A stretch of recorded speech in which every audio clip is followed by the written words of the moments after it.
Hello, everyone, and welcome back to another match review on the Babbling Irons channel. And Mike, we actually came away from St James's Park with something, a nice 1-1 draw, came away with a point and a much improved performance from what we've been, expected to see.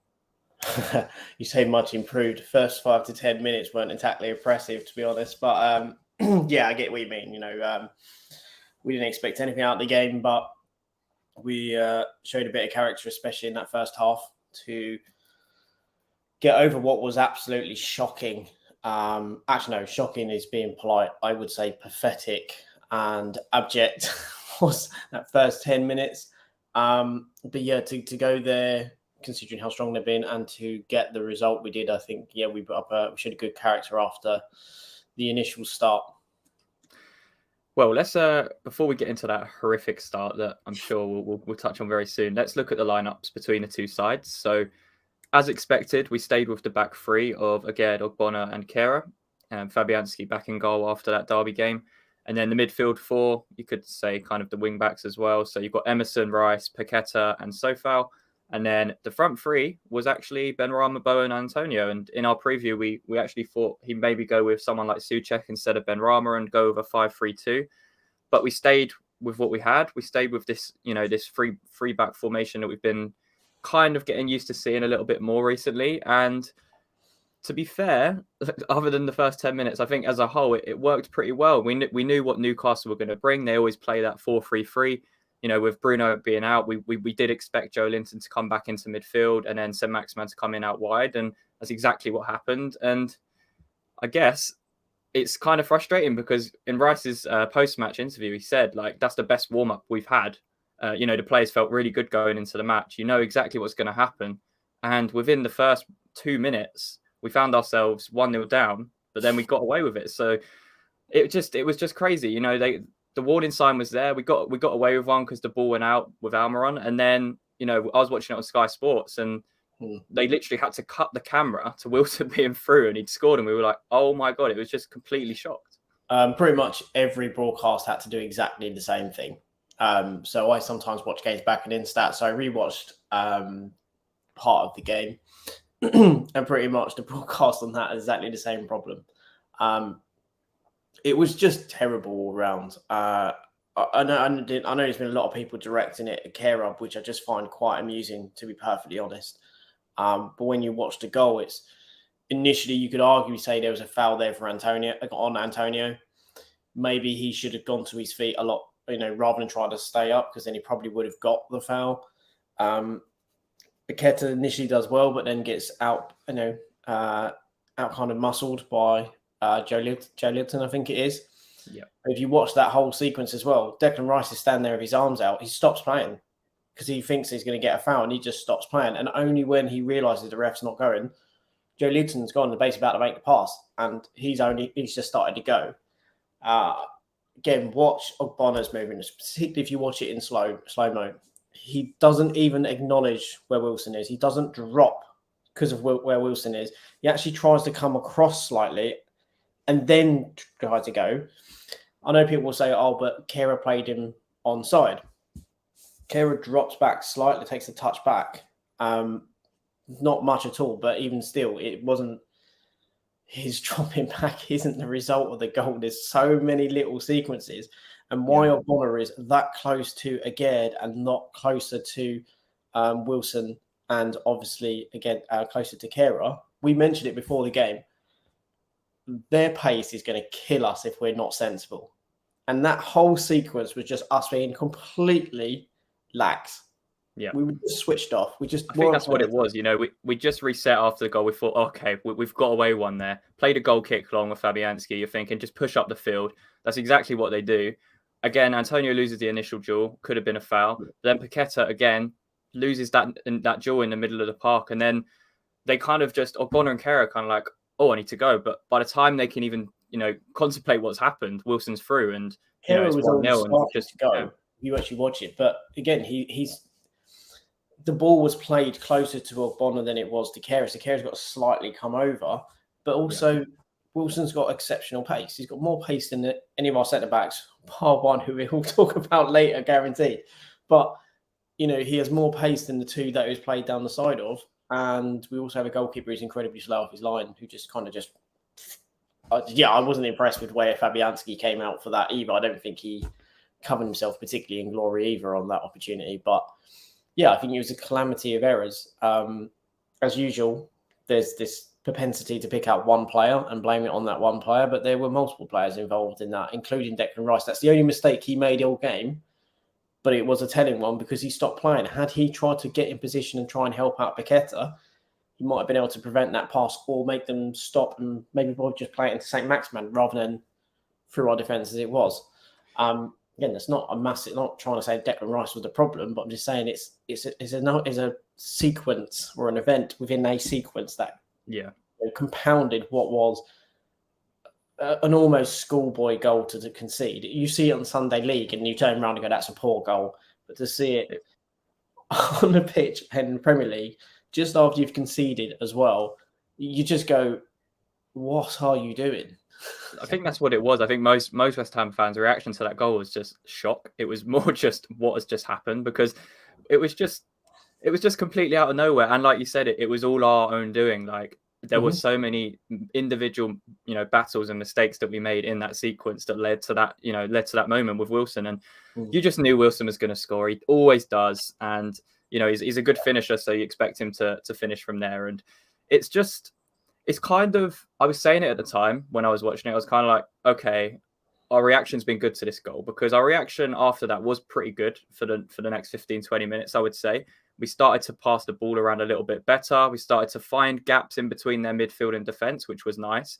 And we've said it before, a lot of the time it will actually take us to go 1-0 down before we can, sort of relax and sort of start playing. And I think that kind of worked in our advantage in the first half, because I think if it was 0-0, we probably would have been a lot more compact and just sitting off a lot more. But it actually allowed us to be a bit more expressive and a bit more creative in the final third. And we actually saw some attacking threat from like the likes of Emerson and Kufau on either side. And, you found players like Paqueta getting the ball in midfield. And it just looked like we'd got off with one, and we were just like, all right, we have to play now. We have no other excuse. Well, at that point, everyone would have known the results that happened during the day. They would have known the importance of getting something out of the game, because it was just one of those days where you just go, if you don't win or get something, as we've been saying, there's every chance by the end of the sequence of the three before we got to Nottingham Forest, we could have been bottom of the table had we not been getting any results. So it's one of those ones where, ideally, and it obviously woke them up a little bit, but again, you can't start the game without the prerequisite level of care, attention, just effort. And it was effortless. In that first kind of bit, they was just jogging around. It really woke me up for that first 11 to 12 minutes before we started to actually try and get on the ball and then actually try and press them. We just seemed to just jog around the pitch. And then it's all of a sudden there seemed to be this realization of, oh, hang on, we actually need to play. And it was just that frustration that the way they just didn't seem to even have start the game with the right kind of intensity is ridiculous, really. And obviously we did grow into the game. Once we got on the ball, we looked a lot better. We caused a couple of half chances. Paqueta was good in possession, getting in really kind of useful positions in and around the area. As you say, Soufal is starting to look like the Soufal we know. Again, maybe it's a player a bit like Ben Rama who's just gone, you know what, I'm starting to play for myself. Obviously, Benny didn't play very well yesterday. I'll say that, I'll be honest there. And what a surprise, we look so much more effective attacking down the left-hand side when we remove Aaron Cresswell. It's been said for years, and people constantly say, but he does progressive passes and he takes a great set piece. He can't attack. He can't defend. I don't care. Emerson's not necessarily the best defender, but he has at least pace in which to put pressure on, and he's very useful in possession and very useful going forward. So, yeah, I think, there were some bright spots as that first half progressed, and we showed some character to come back from what was a characterless first probably 10 minutes, really, because I think we just looked bewildered and lost. Yeah. And I think after that initial shock, we seemed to come back into the game and show a little something. I think one thing we kind of highlighted in the preview was that midfield battle and how crucial it was going to be.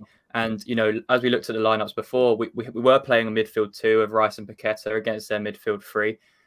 There was a very, strong argument that Newcastle should be dominating that midfield. But I think Rice, especially in the first half, was absolutely outstanding. He was winning a lot of those duels. And because of just how athletic he is and how good he is in those kind of areas, him and Paqueta worked so well in that midfield too, and it almost didn't notice as much just because of how much work they were doing in that first half, and it actually allowed us to find those gaps between their midfield and defence. And so where we got a lot of our success from, it was actually from Rice getting the ball back in midfield, and then we could play out to the wide areas, and you'd see the likes of Antonio making moves. And I thought those two in the first half especially were pretty crucial to turning it around and eventually getting that equaliser, which we'll come on to in a second. Yeah, the pure basic part of football is you need to run around. You need to run first. You need to put in the effort. You need to be in the right spaces and so on, like tactically. But ultimately, you have to have the right levels of effort, and you need to bring that level of effort and outwork the opposition, in which to then earn the right to play. And I think after that first 10 minutes, Rice and Paqueta seem to actually take the game on their own shoulders and say, you know what, we're going to do that. Even Benrahma, to an extent, did it. And I'll give him his due. Antonio had a far better game than we've seen in ages. It looked Much like better. a more... He looked interested. He looked up for it. Yeah, I think that's the best way to put it. He looked interested. In that first 10 minutes, I was complaining because he didn't look interested to me. I don't think many of the players did. But then he seemed to get interested as well. And like I say, I think the work that Rice and Paqueta put in, I think spoke levels to other players in that I'm not doing what they're doing. And sometimes you don't need someone to scream and shout. You just need to actually turn around, look at someone and go, he's busting a gut to get it to me and to support me and get to me. What am I doing? And then I think that was I think there was levels that was infectious. And Antonio did stuff in the game that he hasn't done for ages, like getting on the edge of the box and actually trying to defend and actually tracking back properly to help us in defence. And then Bowen stood in his position whilst he went and did that. So there was, as you say, he looked interested. And I think that the sheer work rate that Paqueta, as people were starting to kind of, I was talking about yesterday, and Rice helped us to really kind of get ahead. We also mentioned about Joe Lilton. If he goes in the midfield, it's going to be very difficult. And he did make it difficult for us because he is a physically strong player, good technically. And yeah, he certainly helped out the other two in midfield. Yeah, it's just... I feel a bit frustrated because I think the way we started the game annoys me more than the fact that I don't think that we should have won. I think a draw was probably a fair reflection, but it's just I'm so still annoyed to start that. I'm like, had you not started that way and got that goal, we potentially could have gone on to nicked it 1-0. Might have been undeserved a 1-0 victory, but we might have been able to have done it. Yeah. Well, although we did, have that horrific start, we did grow back into the game, and we managed to get the equaliser about half an hour after that. So we got Rice is now on corners, which he said in his post-match interview. He's like, it's not something I'm used to doing, but if the manager wants me on it, I'll do it. So it's clearly a Moyes decision to do that. To be fair to Rice, puts in a really good ball. It's kind of hard to tell who gets the touch on as a flick, because it looked like Paqueta maybe could have strayed offside if there was a touch from West Ham player, but it arrives at Paqueta at the back post. He kind of shrugs off Trippier a little bit and, takes a touch and just slots it home with really nice composure from that, that angle. And yeah, we were back in the game. And, I think on the balance of it, other than the first 4 minutes, I would say it was deserved. Yeah, at that period, we were asking questions. I think before that, Paqueta had like a half volley, he absolutely levered into Sven Botman's face. So, yeah, I think, there was a couple of chances that we were making. We were making some, some inroads. Benrahma had a couple of half chances, probably took the wrong choice on one or two in terms of holding on to it for too long. Again, I think it's a part of me doesn't want to have to go too much because it's a player at least trying to take some responsibility. But again, a few other decisions may have been better, which could have helped us. But yeah, it was a good recovery from where we were, and you would argue it was deserved based on the play after those other two. I think had it been 2-0 at that stage, I genuinely think we would have folded like a deck of cards, and it could have got embarrassing, I think. But because we got that let off, followed by that goal from Paqueta, it seemed to give him some level of belief as that half ran out, and we did look like the most likely ones to scoring. Agai's header should have been so much better. He should have at least got it on target. It was dropped quite well onto his head. I'm giving benefit of the doubt by saying quite well, but he should have been getting that on target really.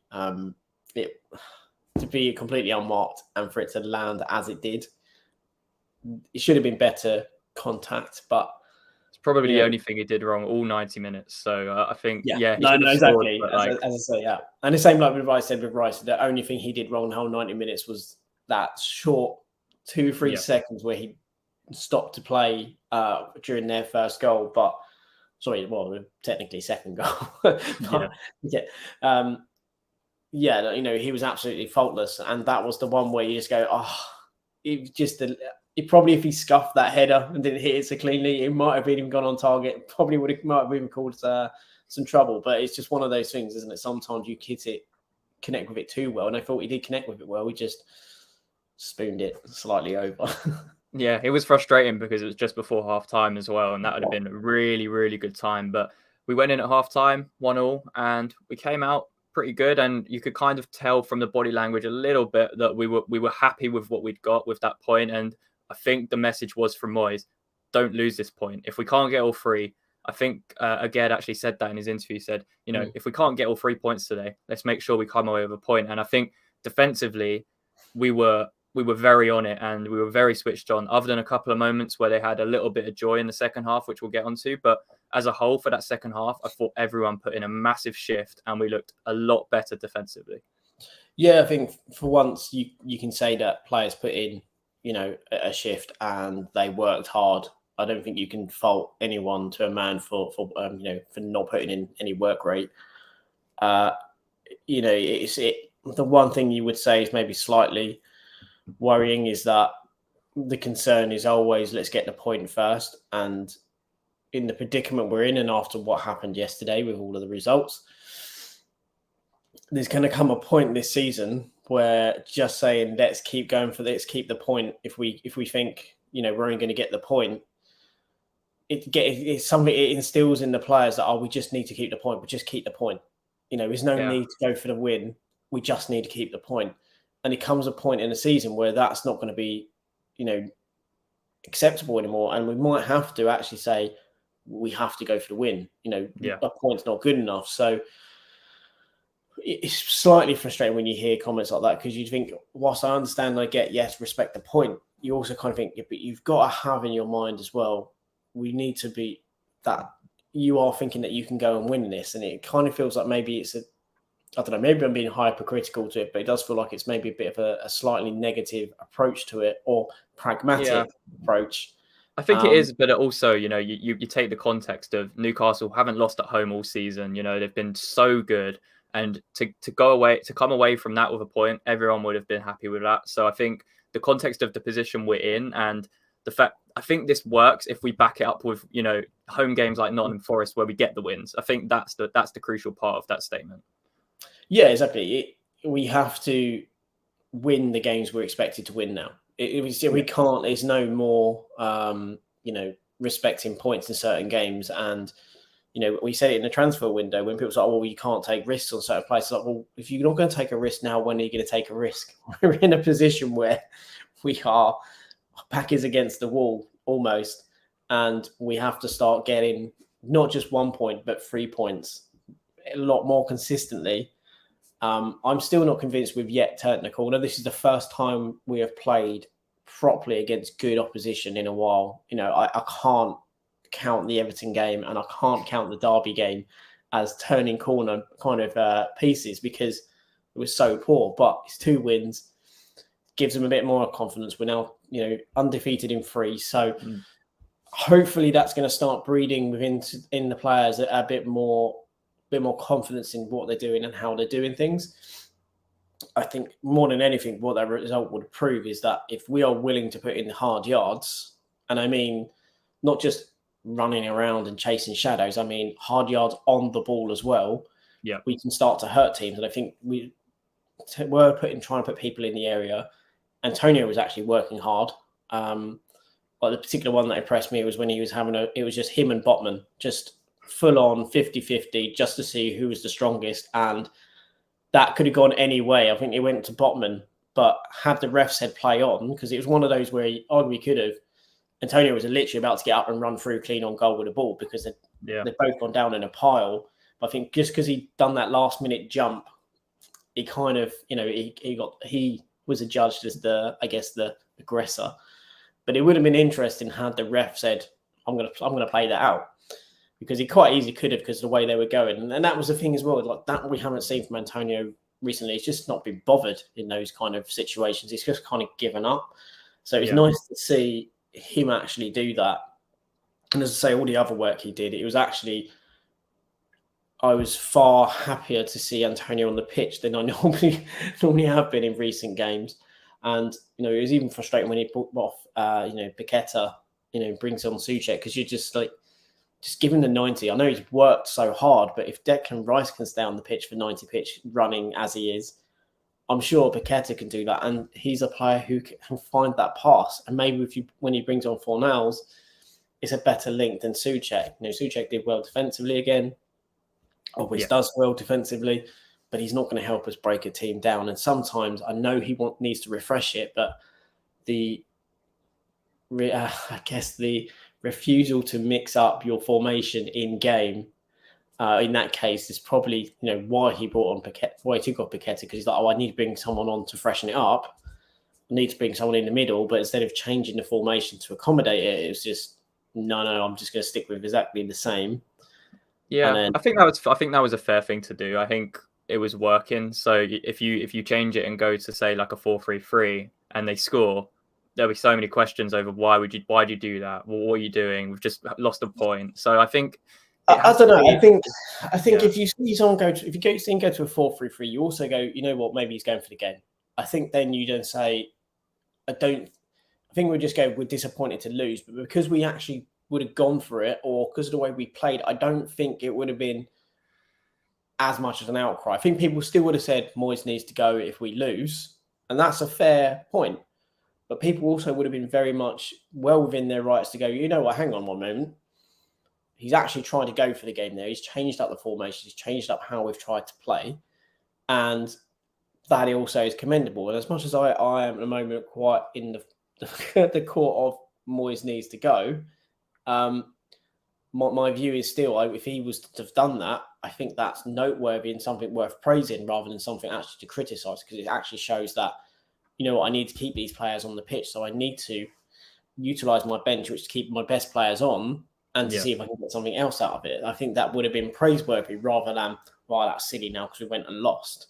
Unless I agree. I agree with that. I just think with how it was going, again, context of the game, I think there was coming away from St James's Park with a point is big. It's huge for us, and not just for the point, but in terms of confidence for the players. Hopefully, going into that Chelsea game next week. So I don't mind those subs. I think, Paqueta, he did look like he was tiring a little bit, and he probably thought, right, I need some extra legs in there with Souček if I'm going to stay in this back five. And then obviously Antonio was just probably absolutely shattered. But again, probably could have stayed on. I think bringing on off Antonio was the right thing. He'd run himself ragged, and he deserved that rest, I think. So, like, the Antonio one is one I don't have the issue with. I think the one that I have the issue with that, if we're struggling to deal with the numbers in midfield, because Newcastle were starting to overrun us a bit because they were pushing forward a bit more in terms of their fullbacks getting forward. So they created much more as an overload for us.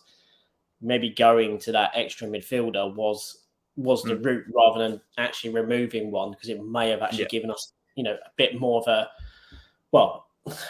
be a bit more numerically balanced, I suppose. He could have even gone to a 5-3-2 like we'd done in the preview, and brought on and then played that midfield three and kept the back three as well. Yeah. And exactly, and then the way we played again in the Everton one, where either Downs or Bowen were the ones that would the Downs, either Bowen or Rings were dropping in to receive the ball, and then one was basically just being used to stretch the defense. So there were opportunities, but he made his decision, and we come away with the 1-1. So it's not something to have a go at. It's just actually something to go, well, maybe next time we maybe look at it in a different way than what we did. Way we went about it, you could maybe argue was more defensive than to be offensive. And when he brought on Downs at the end, that you go, yeah, at this point, just respect the point. All about the point now. Absolutely. Bring on Downs. Let's bring a bit more solidity to that midfield. But that's when you kind of look and go, well, that's the right sub at that opportunity. The Antonio one was the right sub. The Souček one you question because we've lost a bit in possession and we're struggling to hold the ball at that point as well. So maybe removing a ball player wasn't necessarily the right idea. But yeah, look, we got the draw. But there's a moment I'm pretty sure we're about to come on to as well. Yeah, exactly. And that's kind of the point I want to lead to before we end this review is, again, once again, with one of those recovery tackles, and we've said it so many times, how much he will bring to our defence just because of his pace and what he can do. And, the ball got played through to Wilson. He's through 1-on-1, so much time to just, take it through like the first half and score. And then again, just out of nowhere, just puts in an unbelievable tackle and just shows exactly what we know he was going to bring to that defence and why it's been so frustrating not having him in that back line for the first half of the season. Yeah, and it's a shame that, and unfortunately, Zuma is a bit of a crock nowadays with his knee because otherwise we'd have two centre-backs who can make those types of recoveries and those two types of challenges. To have had those completely fit, we probably would have been done a lot better. We maybe not have enjoyed the football under Moyes this season because I think there's a lot of other problems going on in terms of how we're trying to play. But I think had we had them two, we would have been a lot more resilient. They've been fit all season, but that again, literally, he had no right basically to get where he did. He had, and the fact, and that tackle in itself is just obscene. to be able to kind of do that kind of scoot tackle, it's the kind of tackle that you see Wan-Bissaka do quite often. A lot, yeah. Reminiscent of the Wan-Bissaka tackle actually against Zaha. I can't remember. I think it was in the cup. Where you just like the striker's got the full advantage here. If you clip him, goes down, penalty, it's all over. But to not only have the pace to get back, to then completely win the ball, not even really touch the player. I think what killed Wilson was the moment he looked down to take that shot. That's when, again, basically went in for the attack on that. I think that split second of not, because if he'd hit it earlier, he might have actually had a better chance. Probably needed to hit it one step before, because had he done that, again, it's not getting near him. Obviously, then it's a bit more of a probably weighted in Fabianski's favour, but hit it cleanly and enough, then arguably probably could bury it. But it was obscene, to be honest. It should not have been anywhere near, but he was. But it's his overall play as well. It's not just his recovery, the ability to recover as he did in those slide tackles. Yeah. It's how he can pass the ball, how he can bring that level of calmness. If we could clone him, it'd be amazing, quite frankly. I think if we had another player such as Aged in our defence, I'd quite happily, I think we would be playing a two at the back. I don't think we're playing a three. I think we're playing a three because there's not necessarily enough trust in it's to accommodate, isn't it? And I think even with Zuma at the moment, because he's not fit, I think that's why would play a three, because he's not fit. And obviously, I don't think he trusts Emerson at left back. But obviously, at wing back, he does. So, and I think Emerson's a breath of fresh air as well on that left-hand side. It's just nice to see a little bit more pace. The only thing that I do worry about when I look at our squad is when you flashed up that the lineup, our average age of that squad was 29.2 years old. So I know 1.1 year doesn't seem like much, but when you think about where that age is across our team, you then Yeah. start to go, there's no longevity in it. I can't say I'm particularly surprised with Fabianski's rating either, to be honest. I know Nick Pope's got the same rating, but yeah, I can't say I'm surprised with that. I'm not going to be too harsh on Fabianski this week. I thought he did okay. But I'm just saying, I was underwhelmed with his efforts on the first goal, and definitely underwhelmed with the one that was ruled offside. That just seemed like a pathetic. I think there was a lot of players that were underwhelmed. I mean, I think even Agard got beat far too easily by Willock, and it was just, again, it just looked lackluster. But let's move away from that. We got the point, and I mean, we just spoke about Agard there, and I think we're going to both probably be in agreement of our man of the match, and it's got to be Agard.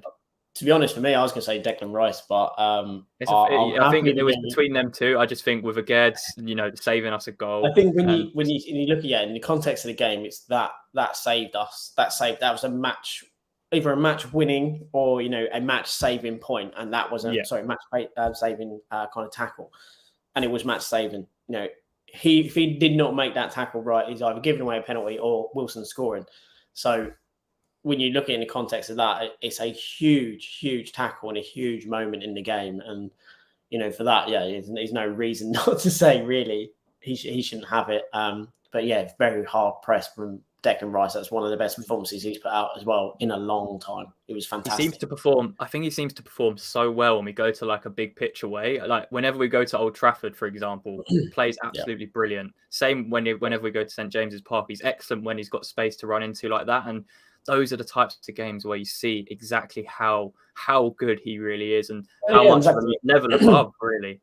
And one of the world's most expensive midfielders, or in fact the most expensive midfielder in the world, says he also watches Declan Rice. So that's kind of muddied a lot of people who keep saying that he ain't that good, and even at that club that he plays for, they're saying he's not that good, and yet their player is watching clips of Declan Rice to improve his game. So I think it just shows what a player we have in him. Obviously, Agard is a brilliant player, and top six fans are now starting to have a look as well, because they're starting to realise what a brilliant player he is. It's just a shame we haven't had him all season. I got a message from an Arsenal fan saying, "Agard, what a player! Agard's a player." I'm like, "Oh, just go away, please." I know. I think that's going to be it over the summer. I reckon he's safe, providing we don't get relegated, obviously.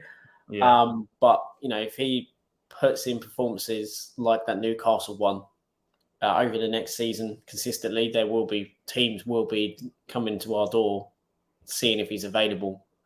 And summer is going to be a massive thing because we need to find him a top class, top quality centre back to go alongside him. We can do that, then the foundations in that team are there. It just needs propping up with players of the same ilk of the likes of Agard and so on to actually enable us to step forward next season. And also, if we was to get into Europe, if we hopefully again next year, then we have players that really keep us well equipped. Oh no, it looks like he's actually gone. So Frank is on his phone, everyone who's watching. So he's obviously dropped because of his connection on that. But I tell you what, that's probably a good place to end it, right? It was a good point for us, something that we desperately needed in light of what happened in the other games. We obviously go now into our next one, 3 games undefeated with actually some much needed confidence. And let's hope this is the turning point in our season. We start to see much stronger performances by one and all in the squad. And let's hope we start to see a different West Ham in the next set of games. But anyway, we'll leave it there. Come on, you Irons.